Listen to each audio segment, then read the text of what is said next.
Hey, hi, hello, and welcome back to a Riff. We love it, we love it, we love it. It has been a time, and this is not gonna be about the braids, y'all, but I will say that the braids have made me want to come back and do these podcasts and also buying a mic and like all of this stuff. So if you're new here, this is the Drip Project. I'm Tara Priolo. I am your resident Black, biracial, multi-passionate musician. I talk about the ish that nobody wants to talk about and push you to do the same.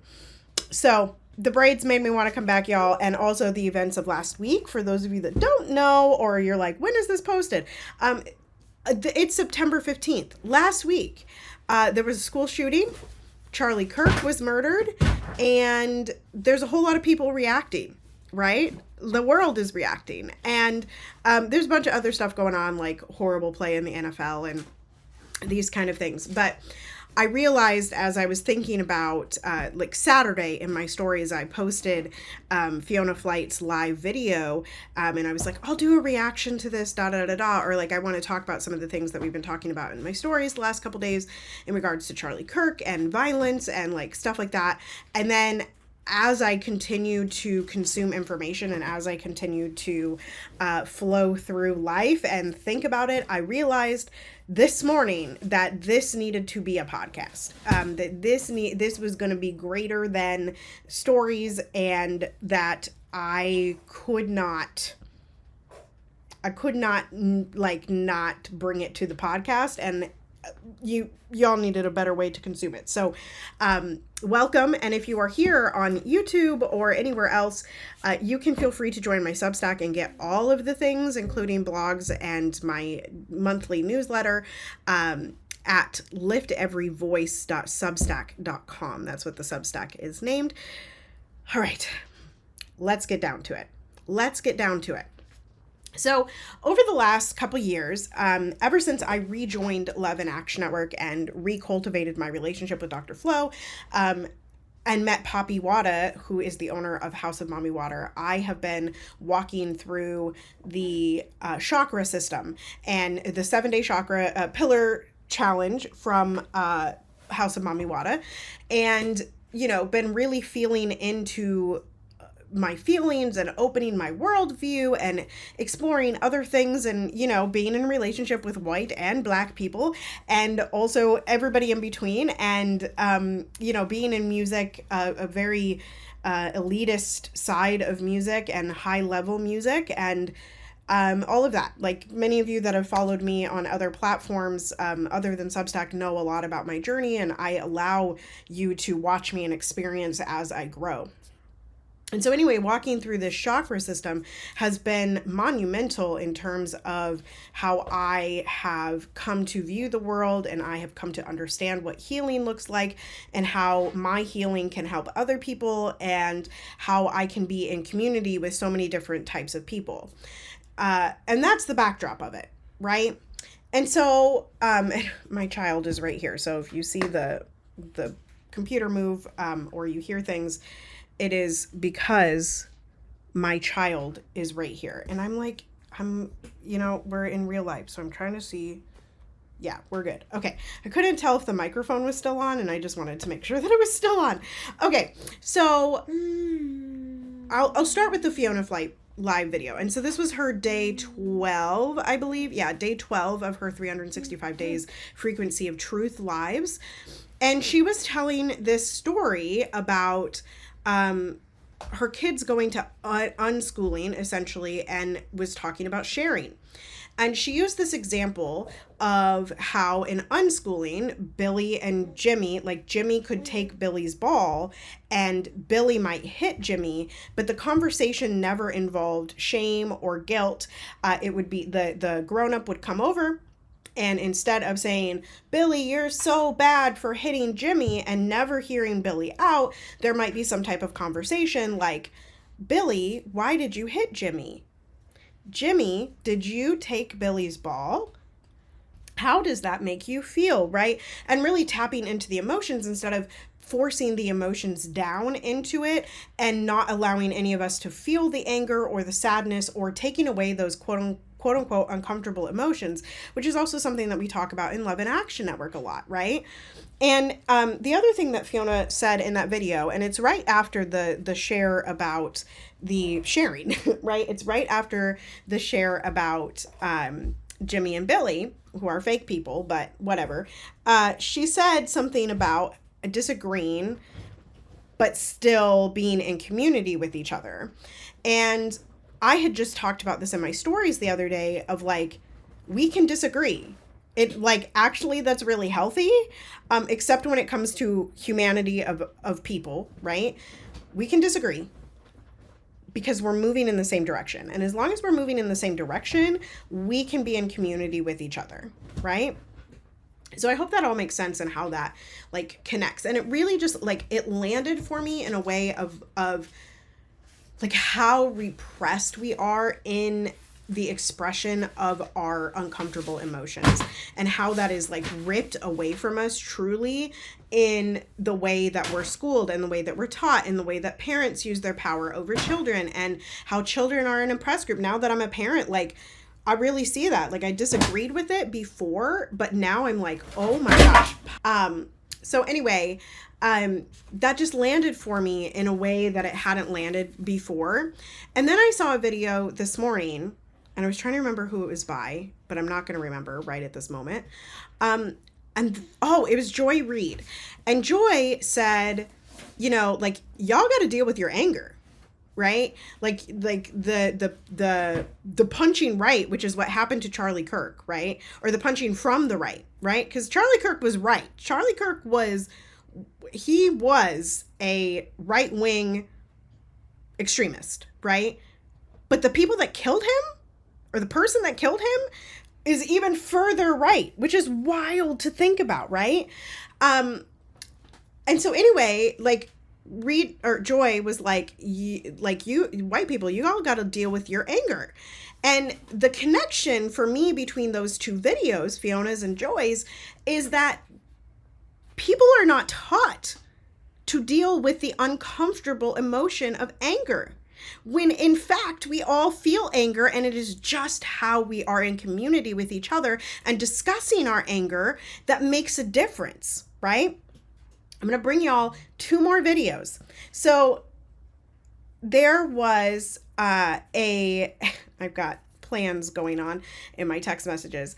There was a video by Jean Lee, and y'all, I've talked about this a few times, and I talked about it in my stories last week even, was the Everybody Deserves to Eat, and how I was having a hard time squaring that this hateful person, this person that spewed rhetoric that got people killed, right, was eating, right? And like, to me, a person that incites violence like that and incites hatred and really, like, I mean, calls people a scumbag, like, in their death, like, that's really hard for me to square as a person that deserves to eat.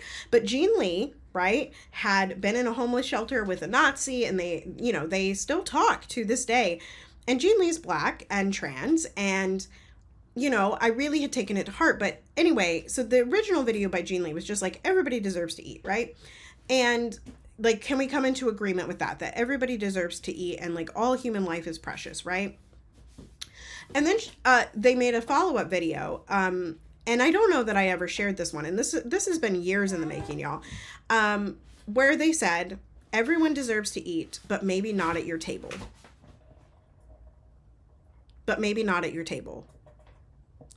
And I was just like, that's it, right? Like, we don't, as I'm exploring in my business, as I'm exploring in my life, as I'm exploring in all things, that we don't have to be for everyone, right? And everyone does not have to come into our personal community, right? That there are other communities out there that may be a better fit for them, yeah? And so if everybody deserves to eat, maybe just not at your table, then how do we converse like Fiona was talking about in the original video? And how do we deal with our anger when people, certain groups of people in certain communities are promoting that you don't have to deal with your anger, are saying that, to repress it, to keep it down, to not talk about it, to and how that manifests then in literal killings of people, yeah, of various types of people, of Black people, of Charlie Kirk type people, etc., of children in schools, and how this all connects, right? And so the last video I'm going to bring up is a video, and I actually unfollowed this person because I do like. I'm going to just tell you about the video. I cannot remember the creator. I don't even, her name is Maggie. And I think the handle is Maggie Eats. And Maggie is someone that does a bunch of eating videos. She's a recovered alcoholic, or a recovering alcoholic. And, you know, she's 3 years sober in a couple months. And what she talked about in her video, there was like a political thing that happened like about a month ago where she never, like, the person accused her of voting for Trump and she never said no, right? I kind of was like, okay, like, probably voted for Trump, but like, okay, I'm trying to see the other side, right? But this is not a person that I would have at my table, yeah? And so anyway, today she was talking about how the 12-step program encourages to find a higher power, and her higher power was God. And then she was like, and, you know, have you only listened to sound bites or like out of context things from Charlie Kirk's speeches? Because the fascism and the racism and all that stuff, like, it wasn't the main point. The main point was reaching across the aisle and talking to everybody. No. And then I saw a Fred Hampton video literally right after. I unfollowed Maggie. I went to Instagram. I saw a Fred Hampton video, and in the video, Fred Hampton says, nothing's more important than fascism, because fascism will get us all, right? Or nothing's more important than stopping fascism, because fascism will stop us all, I think is the quote. And that is just, it's like so true that the way that white people primarily, and some Black people, and, you know, white supremacy lives in every body, right? Every single type of body. The blatant refusal, like, oh, he was a good person, even though he was spewing racist, fascist rhetoric, but it wasn't the whole speech. That's not a difference of opinion. Right? And I still believe that Maggie deserves to hold a better life, but it will not be at my table. Right? In the same way that a Charlie Kirk could have lived a better life had he come out of white supremacy and people not been paying him for white supremacy. He would have lived a happier life. He probably would not have gotten murdered. Right? And the last thing that I will say is that nuance is so lost. Like, this is not a nuanced situation. It is so blatant, right, what happened, and we know a lot about what happened. And also, like, we have to deal with the emotions. That's the whole point of this video. We must deal with the emotions, and we must learn how to talk to each other about our emotions. And if that means leaving communities, that means leaving communities, right? And that means finding the place that's going to hold you. It doesn't have to be Love and Action Network. It doesn't have to be Tara Priolo Studio. It doesn't have to be any of these places. It could be a place that I don't even know about. It could be, you know, but we have to figure out how to talk to each other and how to hold each other. And that is what Fiona was talking about in her video, was like, we have got to explore what it means to disagree with someone and hold them if we can, if we are safe to do so. And that is what people are missing a lot of. Like, all of these people that are like, but he was reaching across the aisle, but he was reaching across the aisle, but he was reaching across the aisle, and he really knew how to talk to people. You're missing the part where there were people harmed. Right? And there's so much more that I have said on my Facebook and on my Instagram and all of that. But I wanted to talk about this series of videos because it just became bigger than the Fiona Flight video, right? Which was great. And again, like, I was like, whoa, yeah, we do really cut off people's emotions, and we do really, like, we do such a disservice of repressing these emotions. And what does white supremacy take from us? It tries to take our authentic emotions, and it doesn't teach us how to talk about them, and therefore we kill each other for it. We kill each other for it. And I think that is the conversation worth having. Because at the end of the day, in a world where emotions are free and where we can talk about them with each other, there would be no Nazism. There would be no white supremacists. There would be no the world. And I really believe that. And I believe that we can get there. But it is hard work. The healing process, the opening process, the vulnerability is hard work. It's hard work. And I hope that we can do it together. You don't have to be in my community. You don't have to be at my table. But I hope you're at someone's table. And someone's safe, and someone that doesn't ignore white supremacy.